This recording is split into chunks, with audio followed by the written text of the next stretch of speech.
We are back. It's the Detroiter. We're covering sports in the Motor City and the Mitten State. I'm your host, Nick Bradley. Welcome back, everybody. Pretty good weekend again. Detroit is rolling. Detroit is fucking rolling.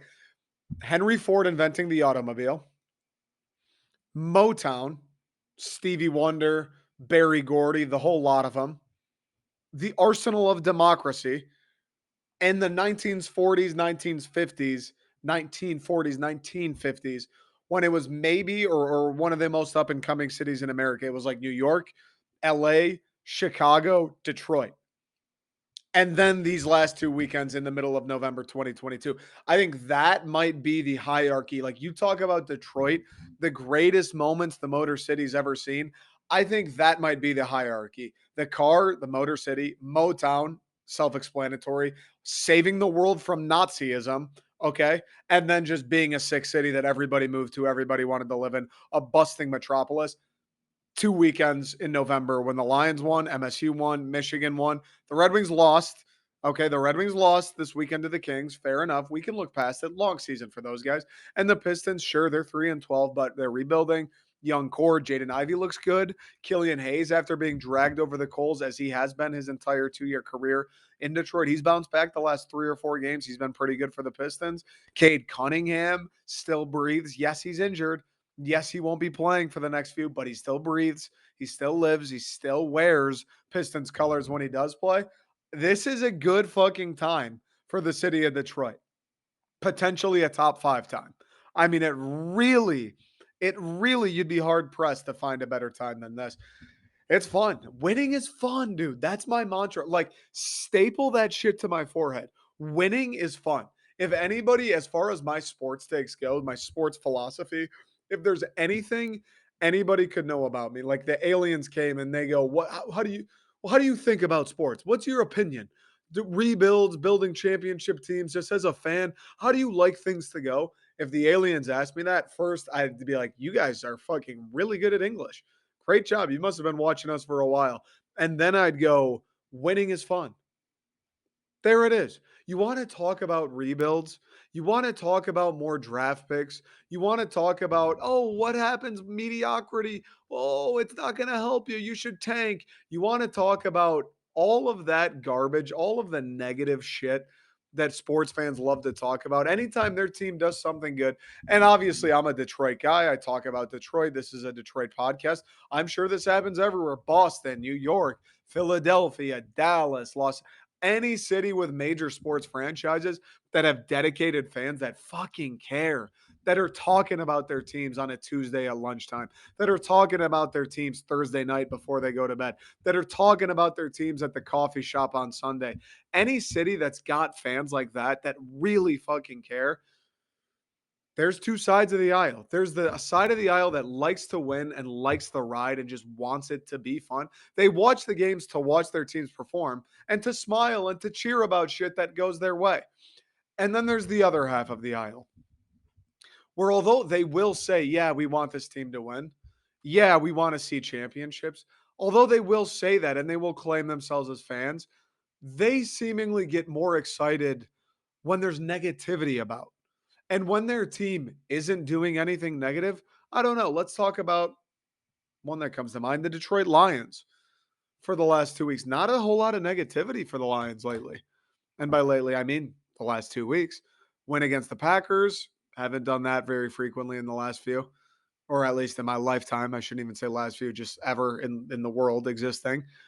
And then a win against the Bears. Also, haven't done that very frequently. Two divisional rivals, two teams that I'm sure thought they were going to beat us. Green Bay, they've been struggling. They still got Aaron Rodgers. I'm sure Green Bay and their fans were like, all right, it's been a tough start, but we're going to roll into Detroit. We're going to pump the Lions. Everybody's going to figure it out. It's going to be like that feel good moment this team needs, and they're going to start rolling. This past weekend, the Bears at Soldier Field, Justin Fields seemingly getting better week by week. They're talking about they have a little split in the Bears fan base. One side, Justin Fields is the guy. The other, he's not the guy. All these fans are excited for him to prove why he is the guy. And the other side, well, they will say they're Bears fans. It's similar. It's analogous to what's happening with the Lions. while they will say they're Bears fans, they can't wait for Justin Fields to have a dog shit game so they can tell you about it. I'm not deeply entrenched in Bears Twitter. I don't follow a ton of Chicago accounts. I've got a few friends from Chicago. And I think for the most part, the people I know in real life like Fields and think he is the guy. I like Fields. I think he's the guy. And it sucks because he plays for the fucking Bears. But what's crazy is I am sure as great as it's been for the Bears the last few weeks, yeah, they're not great. They don't have a great record, but like in the Bears situation, they came into this season expecting to be horrible. They know it's a rebuild, new regime. I think things have been going pretty well for Bears fans, all things considered. Your quarterback plays pretty well. You guys are pretty fun to watch. He's fun to watch. You've won some games. You stick around in all of the games. I'm sure it's felt pretty good. The Lions come to town. We've struggled all season long. Dan Campbell's starting to feel his back up against the wall. Justin Fields been playing great at Soldier, bear weather. I'm sure Chicago fans were thinking, we're going to smash the Detroit Lions. Justin Fields is going to play great again. And even though this is supposed to be a rebuild, we're going to be looking up tied for a wild card spot. I'm sure that's the exact thought that went through quite a few Chicago Bears fans' heads. I'm sure of it because how couldn't you be? That's the beauty of being a sports fan. You think, oh, well, maybe. Hey, the playoffs, though, you have to have hope because there's no reason to go into a season and say, well, this stinks. And maybe they did start the season that way, which would be fair. There's nothing for us here. There's nothing to play for. But when things are going well, when Justin Fields is playing well, the Bears do win a couple games. They are only a game out of the wild card spot. You beat the Lions, they're tied for a wild card spot. It's human nature to just start to go, well, why not? I'm not expecting, nobody's putting bets on the Bears to win the Super Bowl. Nobody in Chicago stamping their flights to the week one playoff game. But I'm sure fans bear down. They're going, hey, we'll see what happens. I'm not totally out on these guys. Let's have some fun. Let's watch some football. Let's be happy. Let's cheer when good things happen. That all said, I'm certain that there is a faction of Bears fans that when that game hit zeros against the Lions Sunday, I am sure they ran to their fucking phones, ran to wherever their computers, their screens, and their burner accounts where they can say all the dumb shit they want and never be held accountable for it. And I'm sure there were Chicago Bears fans out there celebrating and talking about and smearing fellow Bears fans' nose in that Justin Fields pick six.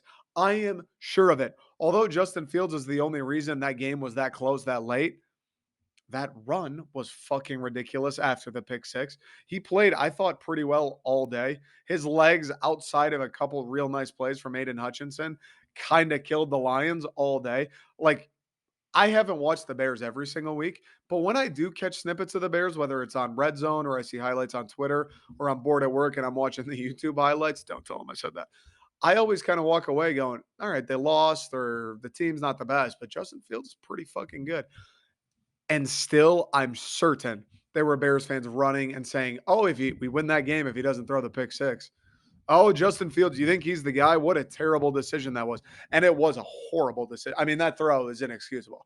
That was the worst fucking throw. The ball went up, and I was like, that was the worst fucking throw, worst decision. Terrible by Justin Fields. But to think that your first instinct should be, let's go throw this guy under the bus. Justin Fields, he's the reason we lost that game. Justin Fields is the reason that game was fucking close. And think about this. The Lions aren't good. The Lions are not good. Justin Fields is the only reason that game was 1 point at the end of it. And you want to talk about Justin Fields. And again, I'm certain that they did. Cairo Santos, hey, buddy. He's been great all year. Fair enough. Hey, buddy. Hey, buddy, make extra points. Don't knuckle them 5 yards wide. Hey, buddy. But I'm sure there were people only talking about Justin Fields. Hey, buddy, you gave up 24 points to the Lions offense. I know the defense isn't supposed to be great. You gave up 24 to the Lions offense, who's been fairly anemic the last 2 or 3 weeks. I don't know. Justin Fields doesn't play linebacker. Uh, uh, yep, yep, yep. And I know it's a rebuild, but Ryan Poles just traded away your best player, Roquan Smith. I know it was probably a good move. I know they may not have re-signed him. They got some picks back. I understand. But if you want to talk about reasons you lost that game against the Lions Sunday, up. I don't know if Justin Fields is the greatest place to start. But the idea is there are fans that, regardless of that being the case, regardless of them for sure being wrong to say that, they said it anyway. And likewise with our Detroit Lions. We win a game Sunday, second in a row. First streak Dan Campbell's had as the head coach of the Detroit Lions. The first time the Detroit Lions have won a game after being down 14 points since I think it was 2003. I believe the year was 2003, which is 19. That's 19 for those at home. Okay. And I believe Dan Campbell's first road victory, if I'm not mistaken. So, three pretty milestone events in that game, right? Three pretty major things. Dan Campbell's doing some shit. As bad as the season's been, and again, I don't think the Lions are very good. As bad as all this shit's been, Dan Campbell did three things the Detroit Lions have not done in a fucking while. And yet, instead of being happy, instead of celebrating the fact that we just stunned the Bears at Soldier in front of all of their fans, probably one of the more cross-pollinated crowds in the game. I mean, how many fucking people do you know that live in Chicago? If you've been to college, if you're out of college now and you went to Michigan State, Michigan, Central, Western, Grand Valley, any of the bigger schools in the state of Michigan, how many people do you know that live in Chicago? Because they were all fucking tailgating and they were all at the game. And you're not going to be happy with that many Lions fans running around Chicago. You know, that crowd got loud. When Detroit did good shit, that crowd got fucking loud. And we're not going to be happy about winning the game. There are people out there, and their first instinct isn't to go, all right, Dan Campbell, he feels like he broke through a wall. All right, Dan Campbell, he won his first road game. Hell yeah. Okay, Dan Campbell, you know, it's been bumpy, but it looks like we're making progress. Instead of picking out any, and there were so many positives too, not just with Dan Campbell. Okuda was awesome. Aiden Hutchinson was awesome. Hey, our draft picks, our early draft picks are the reason we're winning games. That's a pretty good sign. That's something that hasn't really happened the last 10, 15, 20, 50 fucking years. Instead of picking any of the good things we did, any of the positives, any of the things that, as a Lions fan, if you are someone by definition, you call yourself a Lions fan, which would mean theoretically you get happy when the Lions do good things. If that's you, and your first instinct is to go to the screen and talk about how we're losing draft position and that was a bad win and we're going to regret that. Like, it's crazy. It's hypocritical of me because here I am doing this, but there's no way to help you. There's nothing you anybody can do. If you see these people on the internet, if you have them in your life, they're your friends, they're your family members, listen, you've got to let them just shout into the ether. You've got to let them say what they want to say. Don't respond. Don't talk to them. Don't try and argue with them because those people are hopeless. I talked about it Friday. Michigan State played a fucking basketball game on an aircraft carrier. You believe that? MSU played a game on an aircraft carrier against number 2 Gonzaga. And I woke up Friday morning, and the first thing I saw is people complaining about this game being on an aircraft carrier because there may be a little wind and the floor may be too humid. Those are the people, like, you just can't help them.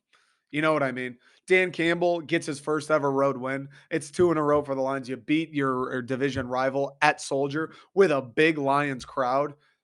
And there's people who their first thing is, fuck, man, that's going to hurt the draft stock. Now we may miss on some guy. Nobody even knows if they'll even be good. You just can't help them. You know what I mean? You just can't help them. What are you going to say? What are you going to say? Because you'll say, wait, it's culture thing. Don't you like winning? Hey, this means our guys, Jeff Okuda, we won that game because our young guys, our dudes, we invested highly in our third overall pick, our second overall pick, Penei Sewell. These guys are playing their balls off. Amon Ra is having a day. These young guys that we have in place. And all of us as Lions fans are thinking, hey, if when this thing turns around under Dan Campbell in the near future, it's going to be because of these young guys. When you play a game and those guys are the reason you won, and you can't find joy in that, you find negativity in the fact that we aren't going to be able to add another young guy at a top 3 spot. So what do you want to happen? Do you want Hutchinson to play poorly? Do you want Jeff Okuda to give up touchdowns? Like, pick a side at some point. And yes, I agree. This win would be a lot better if it was the 5th win instead of the third. Yeah, no doubt. If we were in a playoff spot, this win would feel a lot better. It would feel a lot more momentous, no doubt. But listen, the NFL's a tough fucking league to win in. A win's a win. And when you're trying to build something, we're not too different from the Bears, where we kind of knew coming into this year, the playoff isn't a lock. We're not really gunning for that. We're looking to win a couple more games. We won 3 last year. Hey, we've hit that total. We're about halfway through now. We're looking to win 3 or more than 3. We're looking for these young guys, Jeff Okuda, Kirby Joseph, Aiden Hutchinson, Malcolm Rodriguez is out hurt. All of these young guys, Penei Sewell, DeAndre Swift, that we are counting, Amon-Ra St. Brown, counting on to carry this forward. We're looking for them to improve this year. That's one of the goals. When that happens and they win a game, I understand we were 2-6 going in, but you want to complain before you want to celebrate? You want to get angry before you want to be happy? You just can't. You just can't help. And I don't want to be preachy. I don't want to be like, hey, person, if that's you, if you're listening right now, if you're watching, and that's you, your first instinct was, fuck, there goes Bryce Young. Damn it, there goes CJ Stroud. Obviously, I can't help you. If you have that mindset, you're just a lost cause. I just, I, I just don't get it. And here's the final thing I'll say about it. When the draft stock, as far as that goes, first things first, the Lions are caked. Dog, we're caked in this draft. I think we have 5 picks in the top 65 or something. What? Oh, excuse me? We have whoa. We have 5 picks in the top 30 or 65. Uh, Excuse me? That's unheard of. That's a ridiculous number of picks in the top 65. That's 5 guys that are going to come in, be very good football players, and we're going to count on to start and improve the team immediately. 5. 5 guys. Not to mention, we're going to have a fuck ton of money in cap room to get even more guys to come in and improve the team. 5 guys. 5 guys in the top 65. It's okay if one of those picks is 11 instead of 3. It's okay if it's not one of the fucking quarterbacks that everyone is certain is going to be great, even though everyone's certain there are quarterbacks that are going to be great every year, and then those guys aren't great. Remember Mitch Trubisky? He went first overall. You remember that fucking guy? That could have been us. What if that's us? What if we lose that game? We lose to the Bears. We lose to the Packers. Who's to say these quarterbacks, CJ Stroud, Bryce Young, don't become that? It's far more often these guys that are for sure what you need to win, the difference makers, the only thing the Lions are missing at the quarterback position. It's more often than not that those guys don't turn into much than they turn into the savior everybody claims them to be. Trevor Lawrence, and I don't know, I haven't watched any Jacksonville games. I don't know how good Trevor Lawrence has been this year. I do know the Jags aren't very good. I do know they weren't very good last year. Trevor Lawrence was like the biggest can't miss prospect since Andrew Luck, maybe. This guy's nuts. He can run, he can throw, he's got a cannon. He's gonna resurrect the Jaguars. He's the savior. He's the 1-1 pick. He's can't miss. The Jags are 3-7. And I'm not saying Trevor Lawrence has been bad. I'm not saying they're 3-7 because of him. Nothing like that. I'm sure he's probably been pretty good. I thought he was a Camus prospect, no doubt. But I say that to say, what if the Jags were tanking games, intentionally losing games, whatever it is, having it your way? The people who were pissed the Lions won that game, having it your way. The Jags were losing all those games. They needed Trevor Lawrence. And here you are in year 2 and you're 3-7. Just because you get that one guy, it doesn't necessarily mean things are going to work out. And Trevor Lawrence has probably fared pretty well as far as can't miss quarterbacks go. I feel like more often than not, these guys that are certain to change your franchise kind of turn into, well, he's okay. Josh Rosen, that ring a bell? I mean, Kyler Murray, he hasn't done shit in Arizona. And I think Kyler's a pretty good player. Like, there's so much more to it than, oh, you get the 3rd pick, we'll get CJ Stroud and we'll win all these games. None of that shit's guaranteed. You know what is guaranteed? Winning the fucking game against the Bears Sunday, building confidence, building culture. Dan Campbell starting to feel himself a little bit, getting those guys in that room. And again, those young guys who are going to be back next year, feeling a little bit better, getting them used to winning. They talk about it. Make it a habit now. Make winning a habit. Make it the fucking norm. Don't be surprised when you win. Expect to win. Be satisfied when you win. That shit means a whole lot more than maybe or maybe not getting a pick who may or may not be this guy who may or might not be any good. Moral of the story, you get those people that want to complain, can't help them. Quick break. We'll probably pass on the Red Wings today. The Red Wings lost to the Kings. I want to wrap this up shortly because I need to edit this and go to bed. Also, appreciate everyone who listened that last week, the Friday episode. I'm curious to know how it went over because I said in the episode I was driving to San Diego that night. I didn't have much time and I was meeting some friends for dinner. So I recorded it on my phone in a parking lot, and my friends rolled up on me in the middle of it, and I had to abruptly stop. Probably sounded terrible, not the podcast itself, but just that ending. How are you? Oh, so okay, now we're done. Thanks, everyone. I got ran up on. They shined their lights on me. To be all honest with you, my buddy drives a Ford Escape. When he pulled up, or a Ford Edge, is it? Either way, when he pulled up, I thought it was a police car, and I was like, oh, I don't know how I'm just sitting in a car in this business park talking to myself on a phone. Like, I don't know. This should be interesting. I thought it was a cop, wrapped it up quickly, realized it was my friends regardless. Appreciate anybody who listened to that and sat through it. But I don't want to spend a ton more time tonight. Red Wings lost to the Kings. The blue lines is a problem for the Wings. We score goals. 3 goals should do the job. Billy Husso's been good. Blue line's a problem. Blue line's a problem. We give up too many chances. We give up, I mean, the possession, I don't know. It's just like we give up chances. There's guys left in the slot wide open so frequently, it feels like. I don't know if it's just me. Mo, I hate to say it, Mo doesn't feel like quite at the level he was last year, or at least it's not as noticeable to me. Um, Ned, we've talked about him, just like you got to be better, dude. You have to be better when Billy's playing the way he is. Like you have to be better, Ned. You just do. I don't know. I don't know. The Wings, it's hockey. You know, it's up and down. You're gonna go on runs. You're gonna go on cold streaks. You're gonna get hot. The Wings to start have been pretty hot. Things have been pretty well. Like I'm not gonna come on here and complain and light the world on fire because they lost to LA on the road. West Coast trip, first leg of it. Shit happens. You can't win them all. The Rangers game the Thursday before where they lost 8-2. That's a little alarming. It was 2-2 going into the third. Next thing I know, I check my phone. It's 8-2. Don't know what that's about. Like, how the fuck did that happen? That's embarrassing. Those are the type of losses, and that's the type of shit we need to put in the past. And now the Wings, like, you're starting to get to a point where they've played 15. Okay.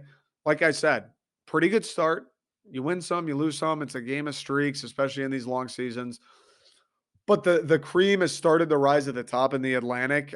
Toronto's up there now. Boston's been up there. They're 14-2, which seems fucking fake. 14-2. What? How the fuck is that possible, Boston? They're 9-1 in their last 10 4-game win streak. That's fucking ridiculous. The Maple Leafs are back up now. They're sitting in second. The Lightning are up there. The Panthers are up there. And the Red Wings and the Canadians. They're all tied with 17 points. But the cream is starting to rise. You know what I mean? Like we were up there. Kind of the Lightning are kind of slow to start. The Leafs are slow to start. The Panthers are slow to start. Now's the time where we figure it out. The start's over. Everybody's kind of back in shape. You're used to playing hockey. You're used to traveling. We've seen a couple good teams now. We started off with cupcakes. Now we see you've lost a couple. You lost to the Rangers 8-2. You lost to the Kings. Now you got the Ducks tonight in Anaheim. I'll be at the game, boots on the ground, yelling my little tits off. You got to win the hockey game. Anaheim's not very good. If you want to be legit, if the Red Wings are a team that's going to hang around, that's going to give these Lightning, the Panthers, these teams that are more built, more stacked up to win right now. You're going to give them a run. You're going to make them a sweat a little bit come playoff time. You got to win games like tonight against the Anaheim Ducks. You just have to. And especially bouncing back after these last 2 losses. You just have to. It's the difference between the Red Wings teams we've seen since 2015. They're pushovers. They're going to lose games. They're not good. And it's the difference between that and the team we kind of expect them and think they might be this year, where it's competitive. They're going to play everybody tough. They can go out and win any given night. You got to do it. You lost 8-2, and then you back that up with a loss to the Kings. You got to go win against the Ducks. Not pushing the alarm or anything like that. I'm not freaking out. But the key hockey, The game of runs, you have to stymie the losing streaks. You lose two, fuck it, you got to win one. You got to win one. Just stop. Doesn't mean you got to go now and win four. You just got to win one. You can't pile up losses. You drop one, win the next one. It's about bouncing back. It's about responding, stacking up games. Hopefully, Anaheim's a start. We've got Anaheim and then we've got San Jose, and then it's back to the East Coast for Columbus. Stack a couple up here. There's not really a great team we play until Toronto at the end of November. Stack a few up here, build some points, bank them, make Tampa sweat. I don't know. It's been fun watching the Wings. I will say Lucas Raymond's been fucking cooking lately. Berggren got called up last week, 2 weeks ago. He's got a couple points already, which has been good to see. And I am aware, that it's not our year. All of our playmakers, not all of them, but a lot of our guys, similar to the Lions, are young, early on in their career. They got a lot of fucking growing to do. I'm aware of that. I know, but winning's fun. I want to see the Red Wings win. I'm not expecting them to go out and be 14-2 like the Boston Bruins. I'm not expecting them to be in a playoff spot. I'm expecting them to keep it close. I'm expecting them to be better than they were last year. Last year, they kept shit interesting until like February, March, and then the wheels kind of fell off. I'm expecting them to keep shit together until at least April this year. And you can't drop 3 games in a row consistently when you're in probably the best division in hockey and do that. You just can't. Go out. Anaheim's bad. It's going to be a fucking home game for the Red Wings. It's going to be me and 5,000 of my buddies in red sweaters there. Go out, win the game. Beat Anaheim. They're a young team too. They're rebuilding. Their best players are in the same spot as ours. They're young. They're inexperienced. Dylan Larkin, David Perron, Ben Sherratt, the veterans that we do have, Andrew Kopp, and the rookies we have. Take these fucking guys to school. We're the Red Wings. They're the Ducks. You want to compete? You want to make teams sweat? You want to kind of push an edge for a playoff spot? Can't build losing streaks. You got to stymie them. You got to get off the schneid when you can in good spots like they have against Anaheim tonight. So that's all I got on the Wings. One of these days, I don't know. Maybe once football dies off, once college football is done, we'll kind of dive into the Red Wings more because it does still feel like football season and there's so much going on, like NBA, NHL, it's fucking every sport. The NFL, college football, college basketball is starting. Michigan State plays Gonzaga Friday. They've got Kentucky on an air, or they got Kentucky tonight. They've got Villanova at the end of the week. It's like, dude, these podcasts, I could sit here for 2 fucking hours and do it. I'm trying to condense it. I'm trying to get, like, there's so much shit to talk about. I'm at the point now where it's like, all right, let's spend 7 minutes on the line, 7 on Michigan, 7 on Michigan State, 7 on Michigan State basketball, 7 on the Red Wings, 7 on the Pistons. That's like 40 minutes right there. It's fucking great. And then I like to ramble. I like to talk about whatever the hell happened. I like to talk about this, that, the other thing. It's tough. There's so much going on. We'll get into the Wings more and more once football kind of fades out. All right, quick break. I mean, we're going to talk Michigan and Michigan State football, those games, the wins. I don't know if there's a ton to say about either. I feel like the biggest story coming out this week is the win the Lions got. But, Michigan's still undefeated. They're rolling. They got Illinois at home, even though they just lost to Purdue, which sucks. That game would have been pretty fun, actually. There was a little hype. Illinois still ranked, would have been hyped. They lose to us. They lose to Purdue. Now it's kind of like, Michigan's got Illinois at home. Gotta believe they're going to steamroll them. MSU beats Rutgers. Pretty good game. I thought MSU played pretty well. I'm kind of surprised. State won fairly handedly. I would not have been surprised if we lost that fucking game. I'll be honest with you. I really, especially when Rutgers was up on Michigan at the half last week, I would not have been surprised if we lost that fucking game. But Michigan State gets it done. Now MSU, we got Indiana on the clock. Another, hey, we'll see. Of course, I think Michigan State can win. It's not like it's not Ohio State. It's not Michigan. It's not even fucking Penn State. Yeah, I think Michigan State can win. Indiana and Michigan State, we're the same fucking team right now. So we'll see. Well, quick break. Let's start with MSU football just because I want to get it out of the way. Not because I'm a homer. Not because I'm an MSU fan, I swear. I just want to get it out of the way. Beat Rutgers. I thought it was a good win. The Peyton Thorne debate, it's funny because that's like the hottest topic. Jay Johnson, I think, is a little on the hot seat. Fans like talking about him, and the offense just hasn't been good. I know the offensive line's pretty bad.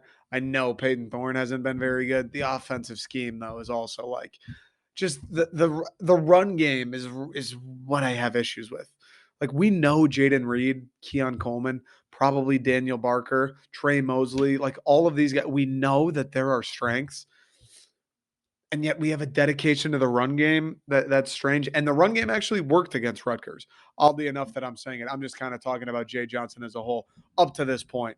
The run game he calls and the way he calls the run game and his insistence to stick to it has bothered me. So he's kind of been a hot topic. The run game was actually pretty good against Rutgers. Jalen Berger's nice. I like Berger. I think he's going to come back, right? I think he's only maybe a freshman or a sophomore. I'm not sure. Well, I think sophomore or junior, excuse me. But I hope he comes back. Berger's nice with it. I think he's a good back. I fucking love guys like Canine who can run any direction and it works. But I love a running back who runs sideline to sideline and then sees a hole, makes one cut and goes in a straight line and puts his fucking shoulder 6 inches above the ground and bowls over a safety. I love guys who run like that. Now, I like the shifty guys. I like Broussard too. I think he's pretty solid. He's quick. I think the shiftiness, the kind of power to quickness is a nice little combo. And I love a guy like Canine who's patient, cuts back all the way across the field. Listen, when you're Kenneth fucking Walker and you can do it, do it. If it works, I'm not complaining. Most guys can't do that though. And a lot of guys try to get shifty, try to get cute, try to avoid the contact, try to make too many cuts, try to pick the perfect hole instead of seeing a hole, putting the foot down and getting 6 yards. I love how Jalen Berger runs it.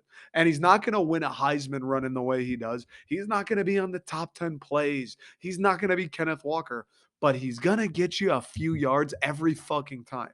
It makes everybody's jobs easier. The offensive line, you don't need to open up a gaping hole. You don't need to hold your blocks for 10 seconds. You hold your blocks, there's a bit of a seam. Jalen Berger sees it and he's fucking through it. There's no hesitation, there's no dancing. It just hole, boom, 6 yards. Hole, boom, 4 yards. Hole, boom, seven. It's perfect. It's beautiful to see. And I feel like the TikTok era, just of humanity in sports, that shit's kind of lost. Guys like to dance. They like to do the juke move. They don't want to get hit. They don't want to put their shoulder down. Jalen Berger, hole, one cut, boom. That's it. I love the way he runs. The run game was good. I will say this too. The last couple weeks, I feel like the offensive line play has actually gotten better. I know the offensive line in the grand scheme still isn't very good. I know in the grand scheme, they've played their fucking part in us having, I think, 5 losses. What are we, 5-5 now? I understand that the offensive line, it's not like let's throw a fucking party for a very subpar group. But credit where credit's due. They've gotten better. They have. And the run game's benefited from it. Peyton Thorne, I think, has benefited from it. The offense, the wide receivers, you have to give credit where credit's due. Chris Kapilovich, another guy who, like, when he came in, it was very much so, oh, this guy's the real fucking deal. He can coach offensive line. He can recruit. This guy's the fucking man. And it's kind of like, all right, dude, what's like the offensive line stinks. Like, what's good with that? He's a kind of a guy like Jay Johnson who's been tossed around a bit this year. People asking questions, but they've gotten better. They've improved, especially the last few weeks. Can't complain with that. And Peyton Thorne, I don't know. I mean, it's pointless at this point. You guys know how I feel about him. I think week 4 or week 5, at the latest, week 5, I said let's try something else because this guy's he just doesn't do the job. I don't know. I don't know. And I don't think he's bad. I don't think he's bad. My whole thing with Peyton Thorne is he's just not good enough. And I saw some fair counterpoints on the internet this weekend on Twitter. Justin Spiro, check him out. Good MSU follow.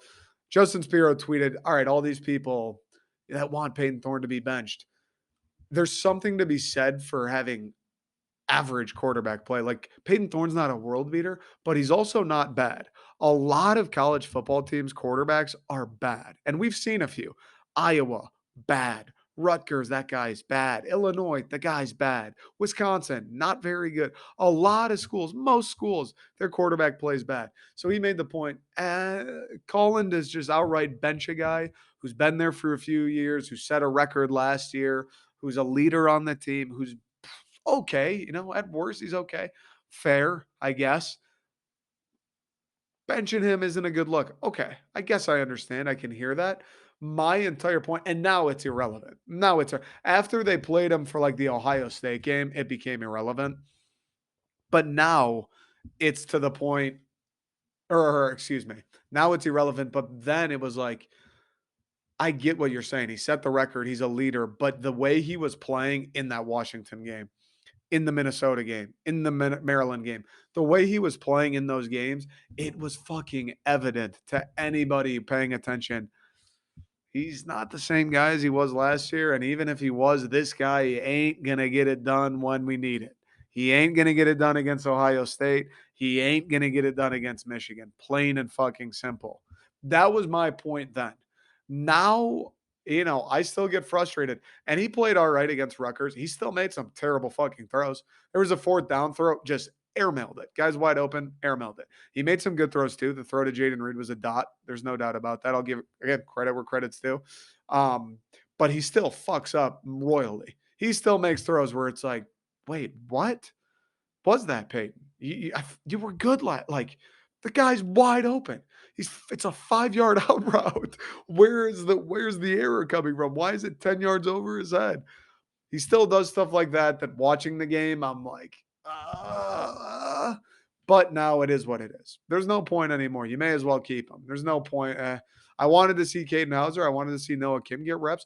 But above all else, I wanted to see if we had a better option at the position because I wanted to win fucking games.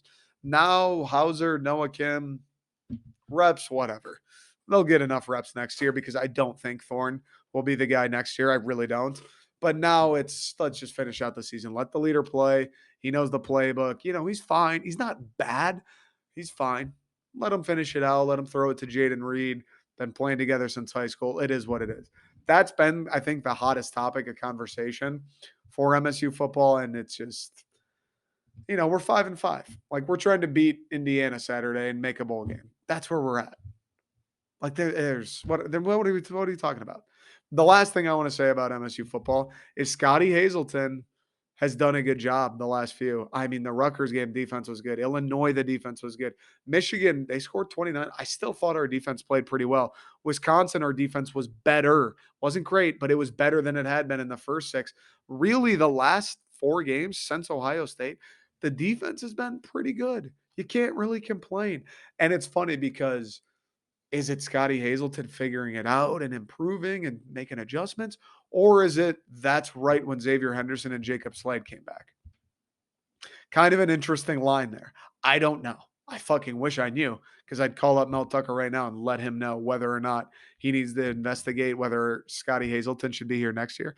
If I knew it was because of the players, I'd say, hey, maybe there's someone better out there. If it's Scotty Hazelton making moves and changing things and getting better, hey, let's keep him around for a little bit longer, see what happens.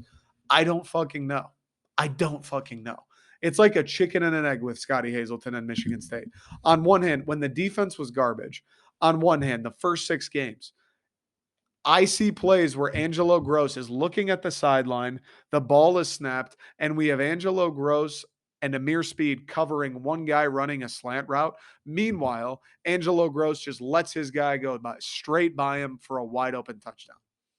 On one hand, that kind of stuff is regular, where I know Scotty Hazelton's scheme doesn't call for, hey, you two cover this guy, and Angelo Gross just let your guy go deep. I know that isn't the scheme. So while that is on the players, on the flip side, the chicken or the egg, is it Scotty Hazelton's fault for not drilling that into Angelo Gross's head?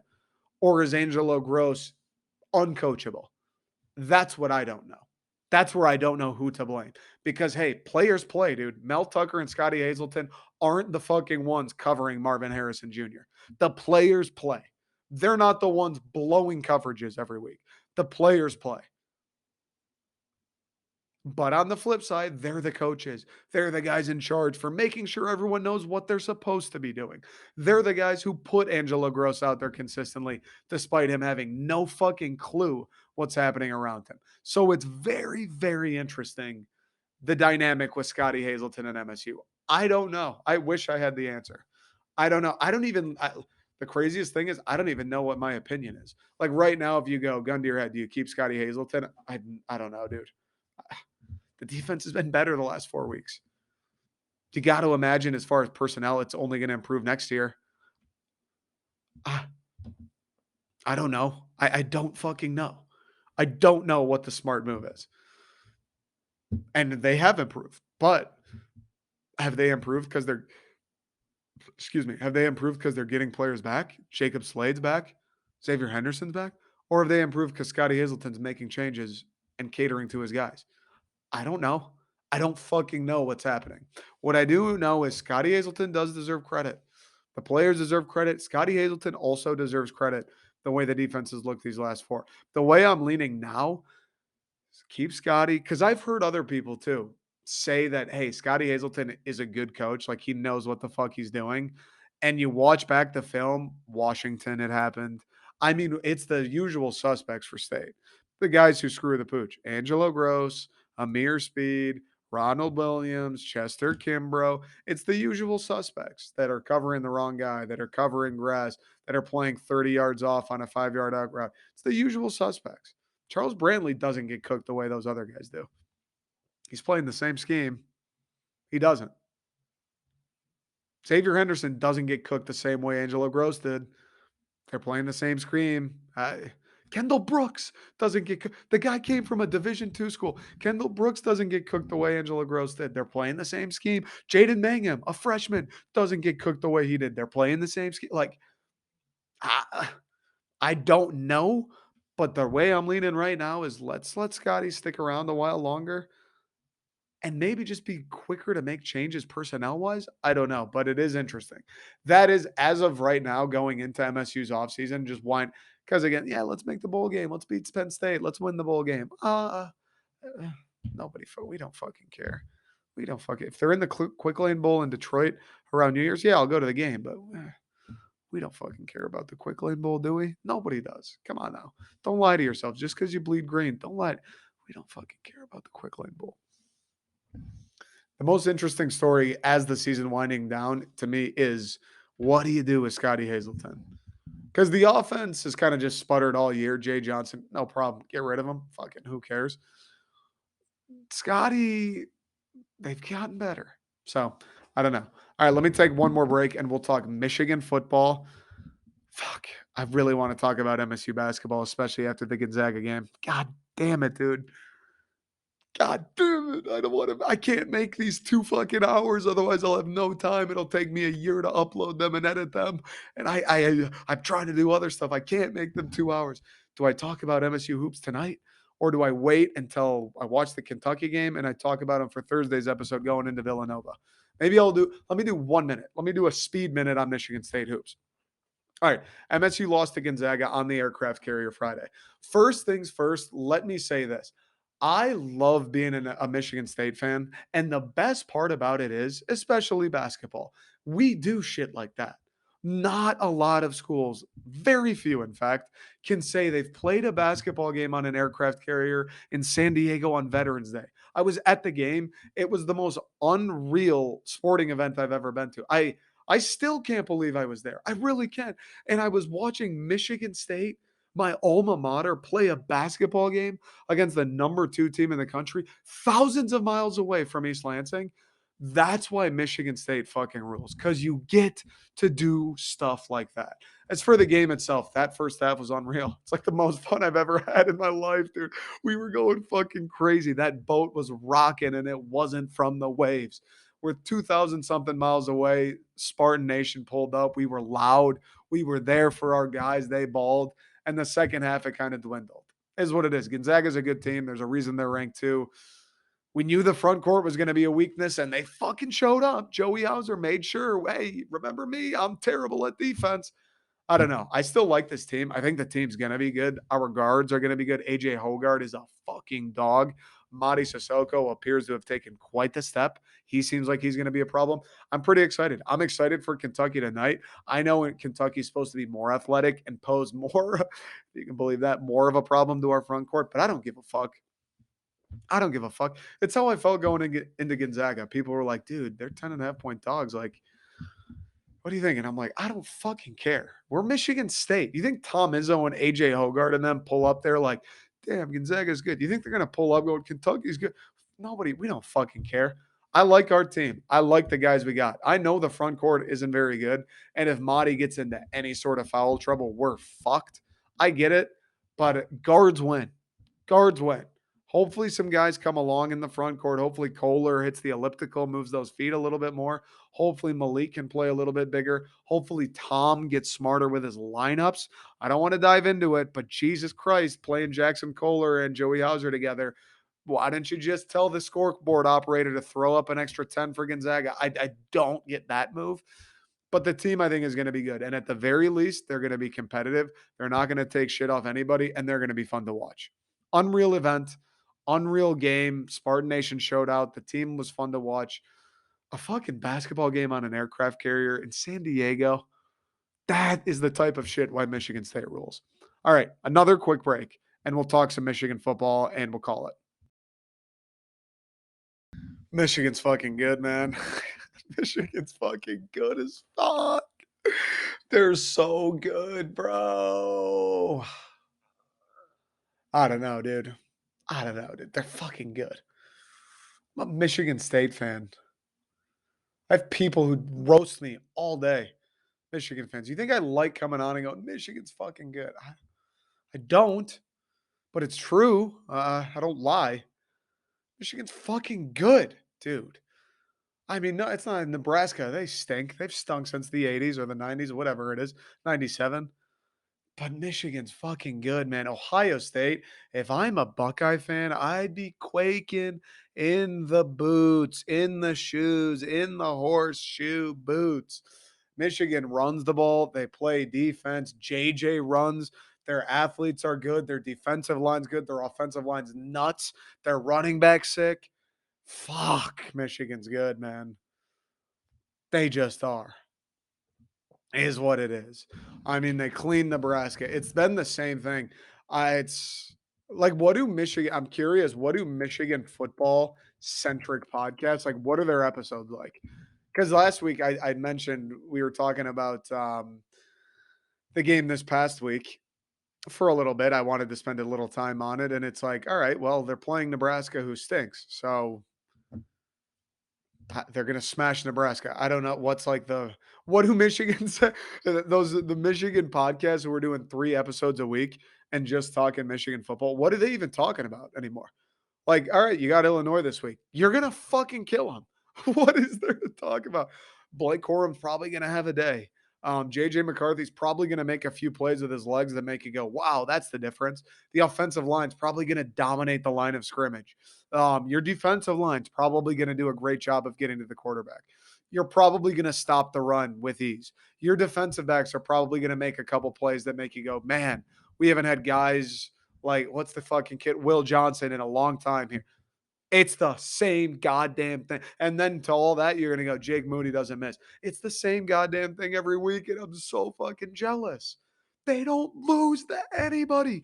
The games are barely close. They were down to Rutgers at half 2 weeks ago, and it was like, oh shit, they won the game by 35. That's not a close game. You win by 35. That's a fucking steaming. The closest game they've played all year. They played Maryland in like week 4. That was a pretty good game. The defense looked a little vulnerable then. Talia Tagovailoa is a nasty QB who's fearless. And then since then, it's like Michigan State, and they beat us by 22. They win every time they play. They win, and it's an easy win. Iowa, looky here, fucking no problem. No problem. They haven't played any team and had any issue. Indiana, it was close, won by 21. They haven't won a single game where it's been like, "Oh shit, are they about to lose?" No, not even one. What am I going to come on here and say? They've got Illinois this week, who just lost to Purdue, who lost before that to Michigan State, and who lost before that to Indiana. What am I going to come on here and say? Illinois is going to come to the big house when Michigan's 1 win away from going to Columbus undefeated in the game of the fucking decade for a chance to repeat his Big Ten championships. Illinois, with those 3 losses, is going to come into the big house and beat them. You're just lying. You're just lying. You're just saying shit at that point. Michigan's going to steam them. They steam Nebraska. You want to know why they steam Nebraska? Because Nebraska's a fucking dumpster fire who had to get rid of that clown, Scott Frost, midway through the season. They don't play defense. They definitely don't play offense. And Michigan does. And they do both of them real well. Michigan runs the ball on everybody. Nebraska, you're no different. Michigan defends the run on everybody. Nebraska, you're no different. JJ McCarthy, the one weakness. I said this last week too. The only like interesting thing about Michigan, and listen, I'm not saying this to like put him down. Everything's interesting. If you're a Michigan fan, everything's interesting. Do you know how many fucking highlights I'd be watching? All I would do, I'd wake up and just watch highlights from every game this season. That's all I would do all day. I would just relive it going, we're so fucking good. We run the ball on everybody. Corum is nasty. Our offensive line could move the Great Wall of fucking China if they had to. That's what I would do if I was a Michigan fan. But the only interesting thing from my perspective is JJ McCarthy. Yeah, meh, I don't know. He could be better. He could be better. Because what I'm not what I'm gonna poke hole in the offensive line. Probably the best offensive line in football. What am I gonna say? Like they're not that good? They are. They are. What am I gonna say? Blake Corum's actually like okay. Well, no, he's really good actually. What am I gonna say? The defensive line, they don't apply. They lost Hutchinson, so they don't get to the quarterback. Not true. Like nothing's interesting about them because they're fucking nasty at everything. The only thing that it's like maybe this will cost them at some point is the fact that JJ McCarthy can't hit a pass over 20 yards to save his life. And I'm not even trying to roast the guy. And I know there's going to be defensive as fuck Michigan fans out there that take this the wrong way because half the fan base lives in diapers, apparently. It's nuts. It's nuts. I couldn't even say I don't like the color blue without having Michigan fans get inside my ass for it. Okay. You think they're going to take me saying JJ McCarthy could be better? Well, I'm not. It's not. He's not bad. I'm not roasting him. I'm not saying certainly he'll be the reason you lose. You guys are 10 and 0. Clearly he's doing something. Clearly it's working. Clearly you don't need to make any immediate changes. It hasn't cost you anything yet. Me saying JJ McCarthy could be better is going to get half of the Michigan fan base crawling in my DMs and in my bung for whatever reason. It is what it is. I'm not even hating. I'm just talking about the one interesting point there is to make about the Michigan football team. And that is JJ McCarthy's deep ball fucking misses a lot. Misses a lot. I said it last week and I'll say it again. They're going to play Illinois and they're going to kill them because Illinois is not very good and Michigan is. They played Nebraska this week and they killed them. But in that game, JJ McCarthy misses guys that are open down the field for big plays, potentially touchdowns. That's a fact. I'm sorry to say it. I hope I'm not upsetting any Michigan fans. It's just the truth. I see every single week 3, 4, 5 plays where it's just Andrell Anthony wide open, balls 4 yards in front of him. I don't throw the ball. I don't record the video. I fucking see it. That's it. And then I comment on it. Do I think it'll cost them at all? I don't even know. Do I think it might be the only thing that could? Yeah. Cuz I don't see any way anybody is stopping the run game. They're going to smash Illinois because they'll run the ball, they'll play defense and nothing else will matter. JJ McCarthy throwing bombs will not matter. JJ McCarthy overthrowing will not matter. If he forces one and throws a pick, doesn't fucking matter. They're that much better than Illinois that it doesn't matter. As long as their offensive linemen get out of bed next Saturday, they'll be okay. As long as Mike Morris and the defensive line can fucking walk, Michigan's going to be fine.